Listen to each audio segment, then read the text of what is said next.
All right. Hey, everybody. How's everybody doing today? Let me know who's joining me. If you're joining me live, just say hi. And if you're watching the replay, just put hashtag replay in the comments. Okay, today we are going to talk about how to prevent blood sugar spikes. What kinds of things cause blood sugar spikes? What do you guys think? You can put it in the comments. Like, what comes to mind when you think of blood sugar spikes? So the first thing you probably think of is sugar and high carb foods, right? That's what is very common that we hear about causing blood sugar spikes. High carb foods, high sugar foods, things like that, processed foods. And well, that's true. Uh, but there are other things that cause blood sugar spikes as well. So we're going to talk about all the things, the common things, let's say, because there's really a variety of things that could cause blood sugar spikes. But I wanted to talk about some common ones that are very common for most people. So I don't know what comes to mind when you think of blood sugar spikes, or when maybe you are diabetic and you check your blood sugar and you've put together, like, you know what what is causing your blood sugar spikes. If you want to, just put that in the comments, because I'm always curious what people discover, like what causes your specific blood sugar spikes, because it can be different for different people, right? Like, what may cause my blood sugar to spike may not cause yours to spike. So I'm always curious about what others have discovered spikes their blood sugar. So anyway, let's talk about some common causes of blood sugar spikes. And the ones I'm going to talk about today are your diet, getting too little sleep, too much or too little exercise, because both of those things can cause blood sugar to spike, stress, and dehydration. So all of these things are some common ways that our blood sugar can spike to, like, an abnormal level, to a level that's really too high. And this is why it is so important to know your blood sugar, whether you're diabetic or not. So if you have a blood glucose monitor, this can help you figure out what else besides diet might be spiking your blood sugar. And I want to tell you about a client I have. A client, I have noticed that every time she didn't sleep well, her blood sugar would be higher the next day. So when she had enough sleep, her blood sugar would be like 10 to 30 points lower when she took her blood sugar than the morning of, like her fasted blood sugar. When she didn't get a good night's sleep, or excuse me, she didn't get enough hours of sleep, or she woke up, she was restless or whatever, that's when her blood sugar, that's when she would notice those were the mornings that she would have higher blood sugar. And so she only was able to put that together because she was checking her blood sugar. So this is why I think it's so crucial, especially like, just, for a certain amount of time, like a couple weeks, a month, just so you can kind of see, what's affecting you, what's affecting your blood sugar, because blood sugar has a lot to do with our health, and with our weight gain or weight loss. It's very hard to lose weight, specifically fat, if we have high blood sugar, if we are dealing with high blood sugar, high insulin levels, and things like that. And so this is why it's so important for us to know our numbers, to know our blood sugar, right? So anyways, So my client, she would notice on the days that she would get good sleep, her blood sugar would go down. So once we discovered this, she started using some of my sleep tips, which I will talk about some later. But she did things like she put her electronics on night mode, and didn't she tried not to eat or drink alcohol at least 3 hours before bed, to help her fall asleep faster and sleep better at night without waking up at night, right? So, so without knowing what's triggering the blood sugar spike, most people just assume it's what they ate when, you know, it could be, but but it may be one of these other things that we're going to talk about today. So if you don't have a blood sugar monitor and you're interested in getting one, I will leave a link after this live video. I will put it in the chat, in the comments. After I'm done with the live, I will leave a link to the one that I use and the one that I usually recommend to people who don't have one. And it's on Amazon for like around $20. It goes up and down. You know how Amazon is, but it's around $20 for everything that you need. So I'll remember to put that in the chat afterwards.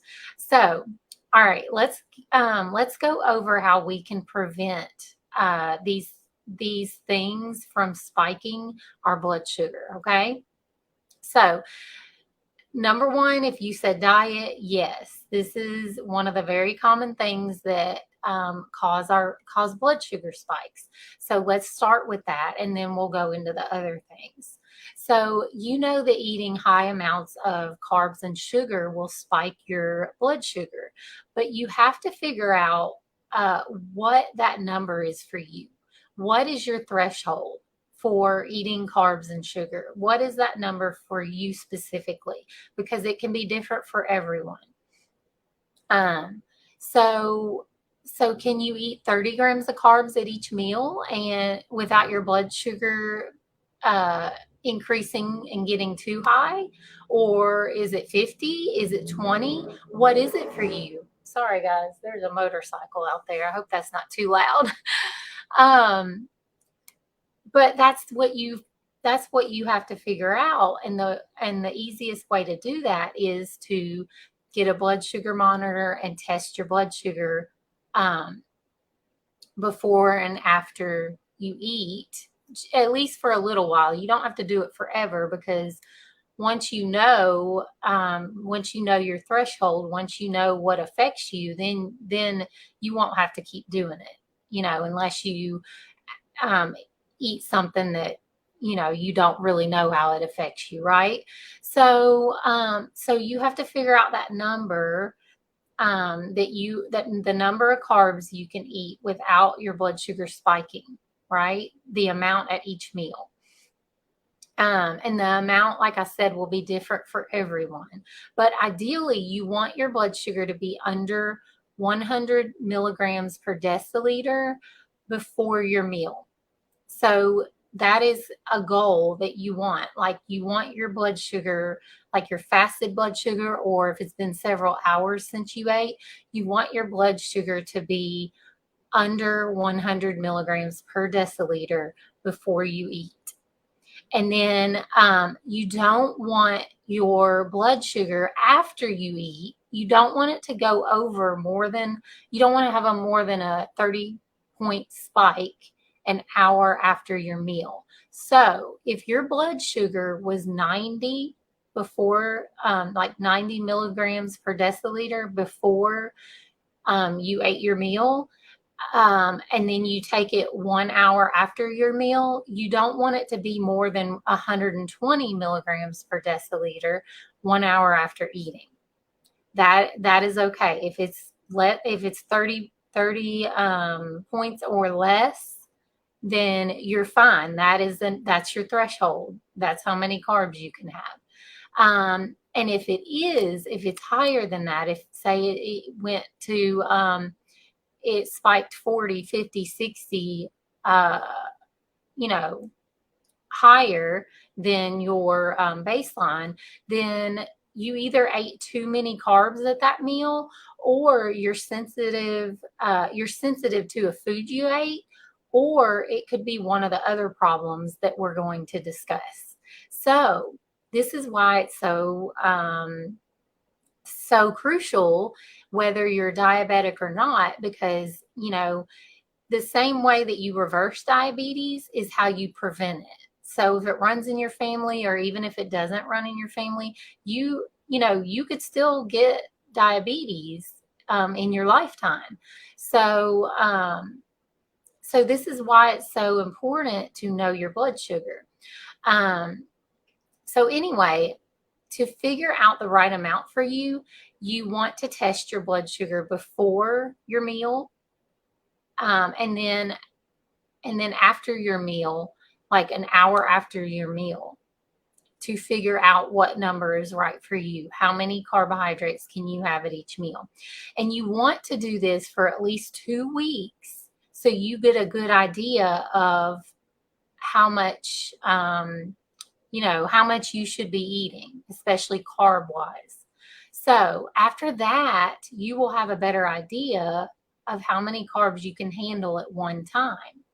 And then I recommend most of your carbs come from whole food sources, like fruits, vegetables, potatoes, beans, whole grain rice, things like that, that are whole foods, not the processed packaged things like cereals, cakes, bread, things like that, that are have a long ingredient list and have a lot of processed ingredients in them. We don't want our carbs from that. We don't want most of our carbs from that. Every now and then, yes, occasionally you can have that, but we don't want that on a daily basis, right? So once you know your number, get your carbs from whole food sources. Okay, so once you do that, then you can look at these other things. Like once you've got your diet figured out, and how many carbs per meal you need and all that, then if your blood sugar is still having a lot of swings, and there's a lot of variation, or your A1C is still high when you go to the doctor, then these other things that I'm going to talk about are other things that you need to consider. Okay, so the next one I want to talk about is poor sleep. And like I told you about earlier with my client, she noticed a significant difference in her blood sugar when she slept better. This is because sleep affects how well your body controls and breaks down blood sugar. So, if we try to get 7 to 8 hours of sleep every night, that is going to set us up for better blood sugar regulation, for balanced blood sugar. So some tips to help you fall asleep faster and stay asleep are to wear blue light blocking glasses at night when the sun goes down. Excuse me. Me and my family, we do this. We've adopted this. Like if we're going to be on any electronics at night, then we wear our blue light blocking glasses. And even if I'm not on electronics, like say I'm just doing the dishes after dinner and it's dark, I'll put on my blue light blocking glasses, because I want to start getting my body in I want to start calming it down and getting it to relax. And, that signals when we don't have like those super bright lights and stuff, when we don't have that coming into our eyes, then that's going to signal to our body that, hey, it's nighttime. It's time to settle down and start getting ready to go to sleep. So I do that a lot of times when I'm doing the dishes, if it's dark outside. And so that's something you can do. And you also can put your electronics in night mode if you're going to be on them after dark, like my client did. And that helped her a lot, because it kind of dims your screen. It takes the blue light out of your screens. And most electronics have this now. I know your phone, your iPad and things, and if you have like a newer TV, it should have that. So if you can do that, that can help a lot too, because it takes that bright light out, and it does take some adjusting to get used to that dimmer kind of screen. But it's normal to me now. Like, I've adjusted to it, my kids have adjusted to it. So that's something you can do. And then you don't want to eat or drink alcohol 3 hours before bedtime, because that is going to not only raise your blood sugar, like you're getting ready to go to sleep, right? So you don't want a bunch of stuff in your stomach, and you don't want your body trying to digest all that food and drink and try to get rid of it while you're trying to go to sleep, because its job when it's bedtime is to repair and restore, but it can't do that if it's trying to digest food. So you really kind of want to have an empty stomach when you go to bed. So your body doesn't have to focus on digestion. It can focus on repair, because that's really what we sleep for, is for that repair. And then also make sure your room is cool and dark. And one thing that really helped, it helped me, is like, all those little tiny lights and things, like on your alarm clock or on your TV, or all the little things that you have in your room that are like electronic, that have like little lights on them, like different lights. I did my best to like eliminate those. Like, even if you still have to have that in your room, you can still like cover it, turn it around. I did that a lot, like I turn my alarm clock around so I won't have that light bothering me. Turn those different things around so it's not like waking you up, because I noticed that I would roll over and that alarm clock light would be like in my face and it was bright. Or if you keep your cell phone near you and every time it lights up, that could wake you up. That could interrupt your sleep.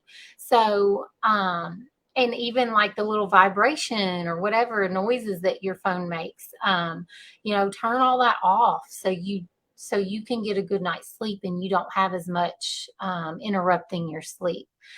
Because a lot of times that is why we're being interrupted, right? So do that. Make sure your room is cool and dark at night, and that can really help. That can really help you get a better night's sleep and not wake up so much. So a cool and dark room. Okay. And believe it or not, too little or too much exercise can raise blood sugar. So that's the next one I want to talk about. Exercising for like 10 minutes to an hour can be great for lowering blood sugar. That is what, a lot of research has shown, that anything up to an hour or anything as little as 10 minutes is great for lowering blood sugar. But if you overdo it on exercise, it can actually raise your blood sugar. And this is because exercise is a stressor on the body. I know we don't always think of it that way, but it does stress our body, which is a good thing. It can be a good thing. Stressors are good because it challenges us, it makes us stronger, it develops us and everything. So exercise is a good thing, but we don't want to over exercise, right? Because then it becomes a stressor on the body, like too much of a stress. So if you go past a certain point, it's actually counterintuitive.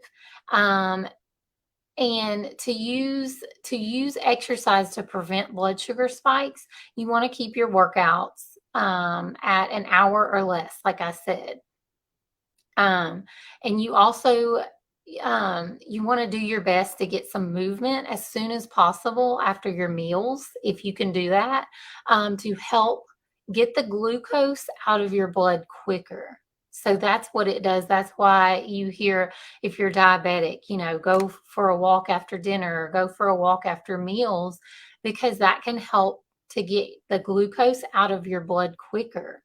And that kind of prevents your blood sugar from spiking higher than it would if you just were sedentary or just sat there.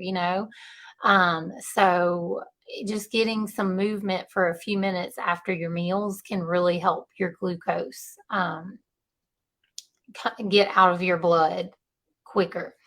So to figure out how much exercise is right for you, find that happy median where you feel challenged and energized by your workout without feeling exhausted and like all you want to do is rest, right?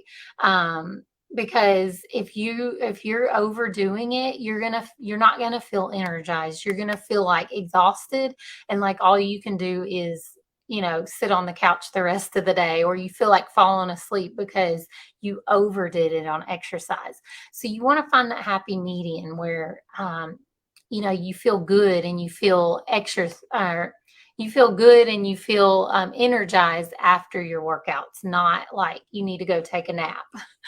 So, if that's how you feel after exercise, you're taking it too far and you're stressing your body too much. And one clue that you may not be getting enough movement in your day is if you're having trouble falling asleep at night. So, I hear this from a lot of people that they just really have trouble falling asleep at night. And a lot of times it's because we're too sedentary during the day. We don't get enough movement. And then our body, if you're not active enough during the day, then you may have a hard time falling asleep because your body isn't exhausted. It's not that tired because you didn't really do much. You were very sedentary. And so it doesn't really feel the need to go to sleep or, sleep as much because, it didn't get challenged, I guess. But another thing I wanted to point out with too much exercise is, when we overdo it on exercise and we consistently overdo it on exercise, that raises your cortisol levels because it's a stressor. And so if we take it too far and we raise our cortisol, well, when we have high cortisol, that puts us in like a stressed mode, a fight or flight mode, and then it makes it hard to lose weight. So if you constantly are exercising too much, then your cortisol is probably staying high, and then you can't really lose weight. And so I hear this from a lot of people as well. I'm exercising every day for, this much. I'm doing HIIT workouts. I'm doing all this stuff.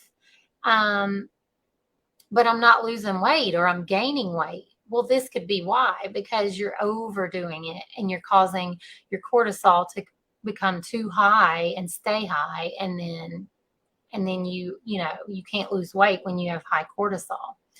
So, okay, the next one is stress. And this is a common reason why we have blood sugar spikes, like I was just saying with the exercise and raising cortisol and all that. So when you feel stressed, your body releases hormones like cortisol and adrenaline.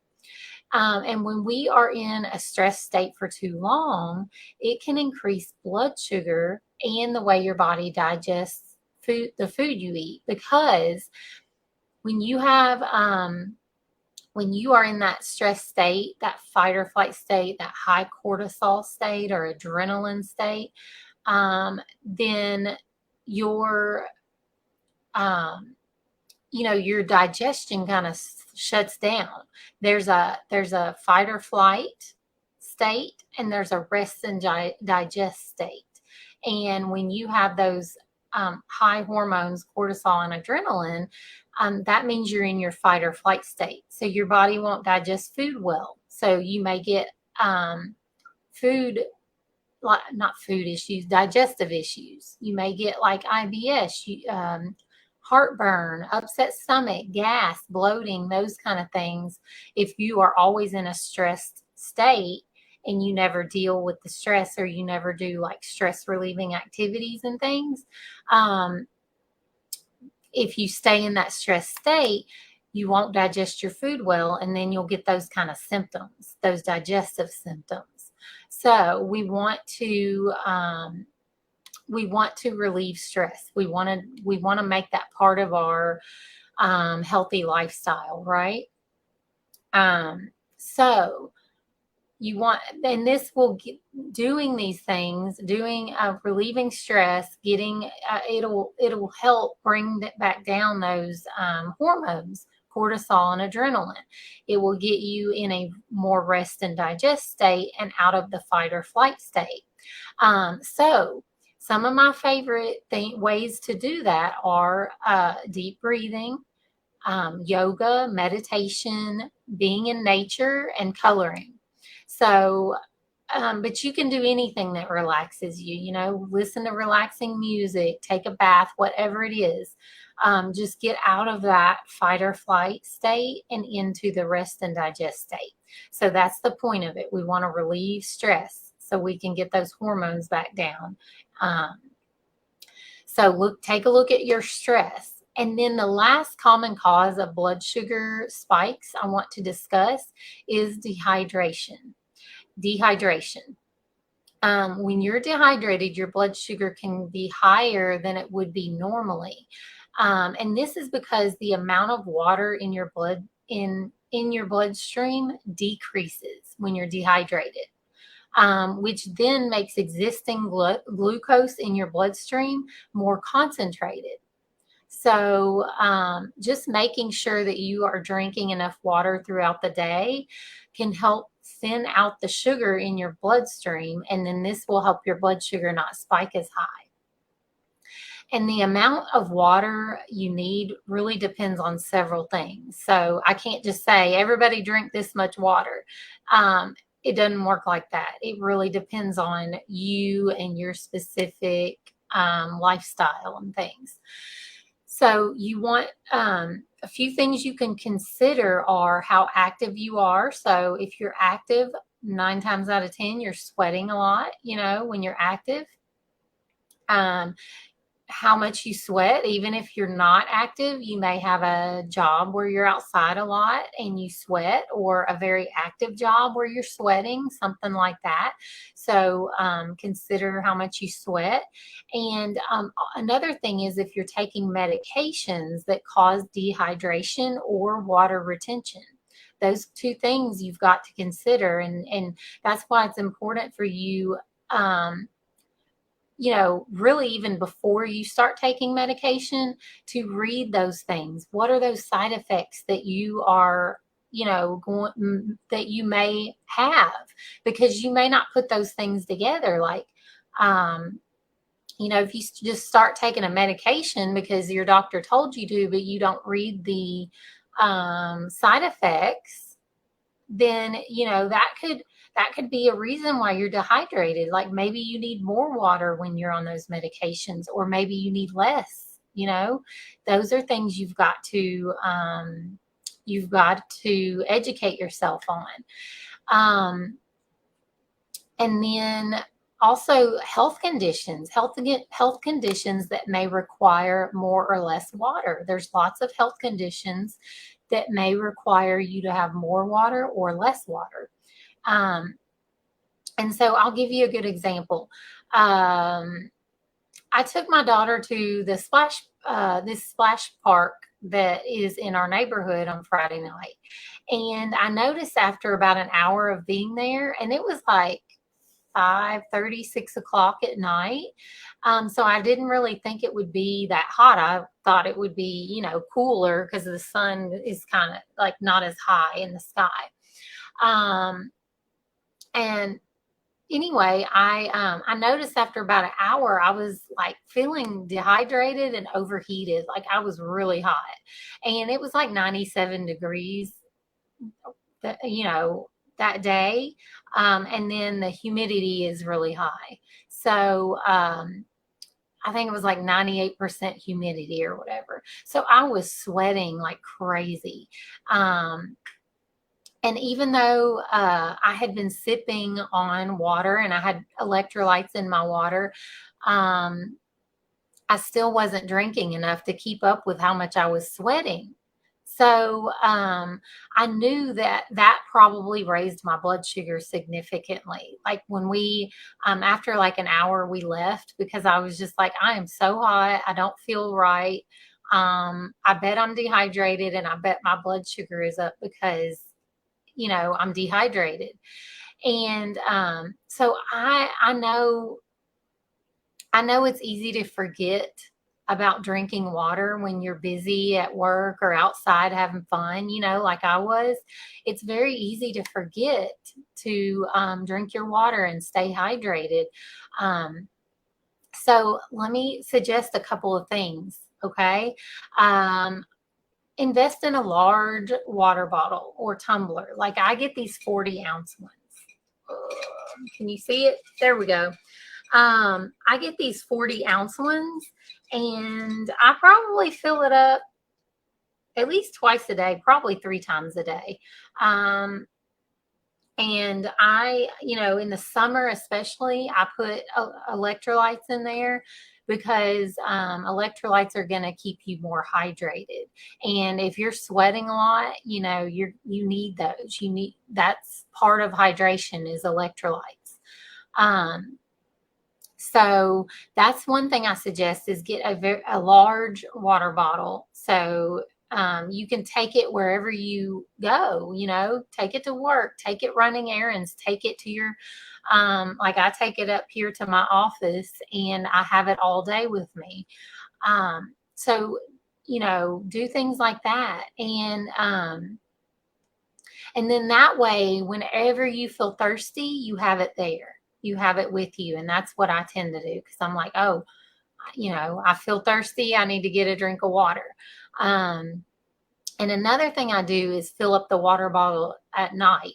I do it at night and I put it in the fridge. So all I have to do is grab it out of the fridge in the morning. So I don't have to spend time, when you're trying to get yourself ready and the kids ready and all that, you don't have to spend that time to fill it up. Just, I do it, after dinner, after I do the dishes and all that, I get it and I fill it up and I put it in the fridge and then it's ready to go in the morning.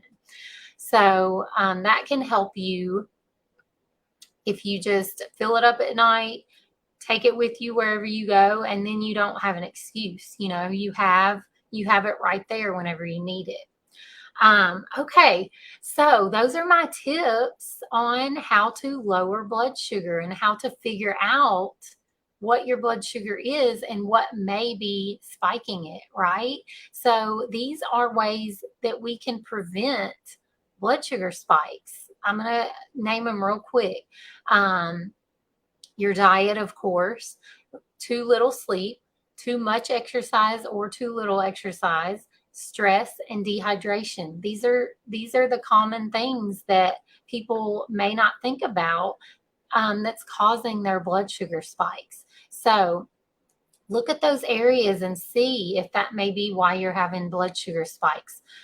Or if you don't know whether you are, these are things you can do to prevent blood sugar spikes and prevent being diagnosed with diabetes. So just take a look at those things. But I hope these tips were helpful in helping you figure out how to prevent your blood sugar spikes.